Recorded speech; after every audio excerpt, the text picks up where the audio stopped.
Commanders fans, I'm sorry I'm getting this out late to you guys. I was at work all day, man. But yeah, Bobby McCain and Carson Wentz have been released. Bobby McCain, the team will save $4.42 million against the cap per Adam Schefter. Then cutting Carson Wentz, the Commanders will save $26.2 million in cap space. It's about darn time. I thought it took them long enough to cut Carson Wentz. I think they should have cut Carson Wentz. Once the season was over, they should have just did it. They should have just made the move and cut him. I didn't really think there was a point of wasting time, honestly, but it is what it is. It doesn't matter now. Sina Anderson reported that Ron Rivera wanted to tell Carson Wentz in person, but he wasn't in town, so he called him on the phone. I mean, it doesn't really matter. And Carson Wentz, he's a good person. I think he's a good person. I think he's a genuine person. He's a man of God. So that's why I don't want to badmouth him too much, but he was awful, man. That Browns game, wow. I can't believe how bad he was in that game. And I did not want him to start in that game. I wanted to start Taylor Heineke. But regardless, Carson Wentz was awful, man. He wet the bed. He really did. He was. You could tell he was nervous. He was rattled. He threw the ball right to Greedy Williams on one interception. Then he threw another interception. And I was like, you just got to get him out of there, man. Ron, you got to bench this guy. You got to get him out of there. You could hear the crowd just chanting Heineke. And then he scored on like a 10-minute, 20-minute drive. He scored a touchdown on the 1 yard line. Carson Wentz, now the Jaguars game, man, he really fooled me and bamboozled me a little bit because he looked good in that second. Even though he threw 2 picks, the next 2 drives, he had 2 big drives to lead us to win that game.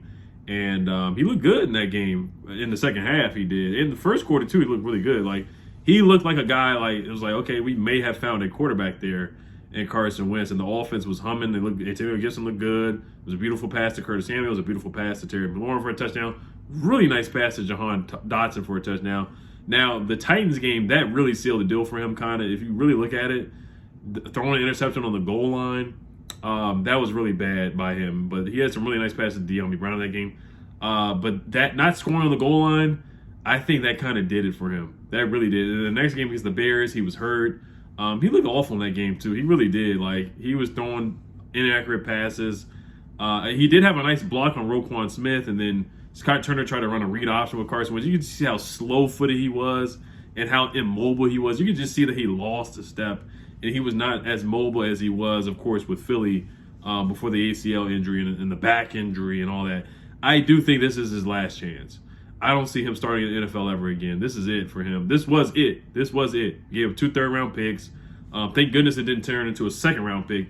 Then we paid him $28 million, and then we had to cut guys just to make space to have him on the roster. So it was basically another Commanders getting a retread, getting another not stopgap, but just where a guy, he's 3 teams in 3 years. We keep trying. This is why I want Sam I Am to start really badly, because I'm tired of doing the retread quarterbacks. I'm just tired of it. I can't do it anymore. This was the last straw. This was the straw that broke the camel's back, that we just need to develop a quarterback, Sam I Am, or draft a quarterback. But I can't do the retread route. I can't do the Derek Carr route. I can't do the Jimmy G, thinking or trading for somebody or thinking that you're going to make this guy work when it didn't work out somewhere else.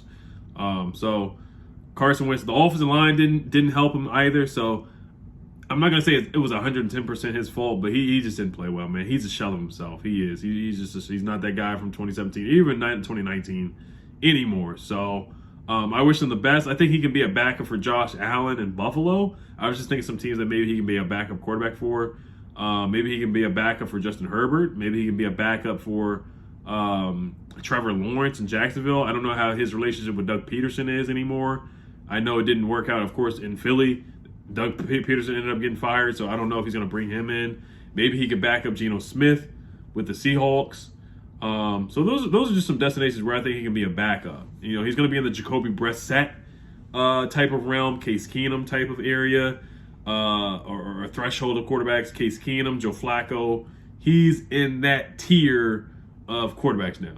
It just is what it is. It's sad how he's fallen off so much from being an MVP candidate to what he is right now. So it is what it is on that, man. I'm just happy that he's gone. But that Browns game, that was atrocious, man. It really was. And shame on Ron Rivera for starting him in that game. It was ridiculous, and I said that from the jump. Bobby McCain, this was more complex. This one was more of a surprise for sure than Carson Wentz. It's a surprise, but not a surprise. I mean, John Keim is saying that it's basically because they want Cam Curl and Derek Forrest. They like what they see in those two guys, and those two guys played really well this year. Cam Curl had a heck of a season. Derek Forrest was a turnover machine in the second half of the season. He was our best guy at forcing turnovers. They like what they see at Percy Butler. He was running around, flying around in the Cowboys game. Now, Bobby McCain, he had to play slot because they wanted Derek Forrest, Defoe, to play safety. Bobby McCain was our starting safety last year, and then he got a 2-year deal after he got those 2 interceptions against Jake Fromm. He got a 2-year, $11 million deal, and they cut him and we free up $4 million in cap space. Bobby McCain, I remember him yelling at the media last year saying, you know, if y'all ain't with us now, then don't be with us later type of energy. So, but he's struggled in the slot at times, and they want to go younger. You know, John Keim also said they want to go younger. They do want to find a hybrid. He says another key, Percy Butler finished strong, good skills, fast, and a 3 safety set. Cameron Curl, Percy Butler, and Derek Forrest. Butler could be one to watch next season. Also says Derek Forrest play enable Washington to move on from Bobby McCain. Forrest and Curl paired well together. Washington would like to find another hybrid safety type to back up Cameron Curl. So I wasn't really gung-ho on cutting Bobby McCain, but I get why. And you got to make cap space for Deron Payne with the franchise tag. And they possibly may give an extension to Cameron Curl this offseason. So I understand. It makes sense. The move makes sense. Now, they do need to cut other guys. They need to cut Andrew Norwell. They need to cut Chase Rouye, in my opinion, because he's never healthy. They need to cut Trey Turner. I think Trey Turner's a free agent, so you just don't bring him back anyway. Logan Thomas is somebody they need to look at releasing to save money as well. I already made a cap casualty video before anyway. Charles Leno, I'd probably keep him, but if they cut him, I wouldn't be surprised either, to be honest with you. So there's a couple guys that they definitely need to cut to free up some cap space, and we're going to have a good amount of cap space, man. Look at the cap space as well. This is per Jason OTC, the cap space guy. I think he works with Spot Rack or Over the Cap. Jason, OTC. Jason is underscore Over the Cap. Right now, the Commanders will have $35.4 million in cap space for the 2023 season after the moves today. So I like that a lot. You know, we'll see if Ron can make some magic, but we have to sign offensive line. We have to draft offensive linemen. We have to sign a corner. I think we should sign another linebacker as well. So we'll see if Ron can make some shape with this cap space. Of course, Deron Payne with that $18.5 million franchise tag. I want to say it's like $18.5 or $19.5 million. Also, Bobby McCain, he struggled to tackle. Per PFF, he was 86th ranked in tackling at the safety position or the cornerback position last year. So he struggled to tackle as well. He struggled at the slot position. He struggled at that Giants game at the slot position. So I wish Bobby McCain the best. He's not trash. I think he's a solid safety. I think he's a serviceable safety as a starter and as a backup, as a depth piece. And he has some good games. He has some solid games. He wasn't scared to hit. He wasn't scared to be a mean guy.